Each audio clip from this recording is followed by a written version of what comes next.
October 2020 will go down in the history of Nigeria as a month when Nigerian youth agitated for an end to police brutality and extrajudicial killings by men of the Nigerian police force. The root of the crisis, which engulfed the nation, could be traced to Osogbo following the death of one Idris Ajibola, which sparked protests for several days.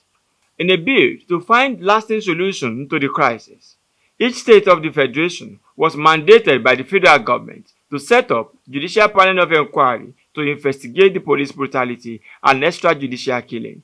In Osun State, the panel, led by retired Justice Akinwale Oladimeji, submitted its report in 2021.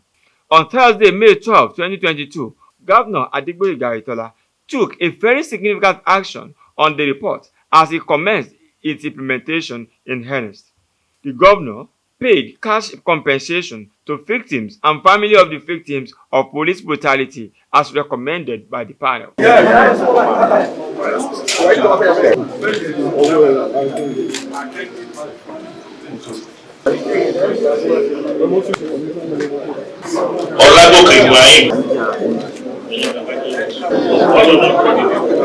According to the governor, a sum of 53.3 million naira awarded for the victims will be paid by the state government. In his address, Governor Oyetola described 2020 agitation as a milestone in the history of Nigeria, adding that the move to compensate the victim is to right the wrongs of the past years. He promised his administration's readiness to support the Nigerian police force in implementing relevant reforms as recommended by the panel. These allegations and subsequent agitation that followed, famously popularized by the ENDSARS protests nationwide, constitute a critical milestone in our nation's political history, especially with regard to citizens-police relation. Today's occasion should therefore be regarded as a deliberate quest to redress the wrongs of yesterday and set our society on the path of true healing. As an administration, we understand that no society can truly progress where the reign of injustice, inequality, and lawlessness is encouraged to thrive. Oyetola appealed to all aggrieved citizens to forgive and forget as a way of moving forward. On behalf of the government and the people, I passionately appeal to all those who are justly aggrieved for the wrongs meted to them in one way or the other, to forgive and allow the next chapter of true and sustainable healings to open up for the good of all.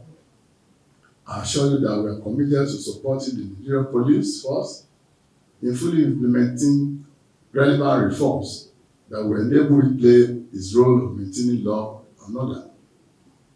Our decision to pay compensation, which ordinarily is not the responsibility of the state, since the police is not directly under our control, is a further testament to the commitment of administration to peace and the rule of law.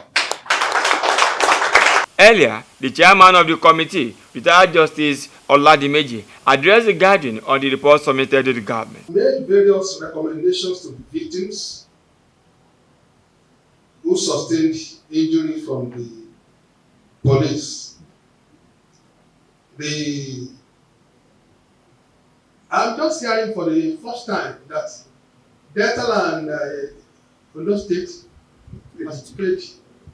Is it Ekiti?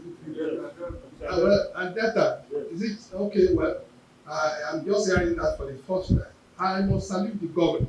Lagos State is the richest state in the country. They can afford to. In fact, they started paying before they ended their. One of the victims who was compensated has this to say. Victim of police brutality.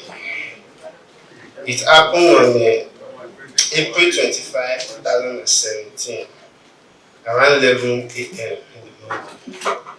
We went to visit a cousin who was sick. Getting there, he said, we didn't meet him at home. We called him, he said he went to get some drugs from Osun. He's on his way back, so we are sitting down. Around 10 minutes later, I and my late younger brother, anyway, Ibitoye Akim Olalekan, who died on the spot on that very day. So we are sitting. 10 minutes later, I heard a gun shot at the passage. I tried to stand up. That was all I could remember. Present at the program were government officials, members of Osun Civil Society Coalition, families of victims, members of the panel, among others. From Governor's Office, Osogbo, Jare Tiamiyu, Inside Links TV.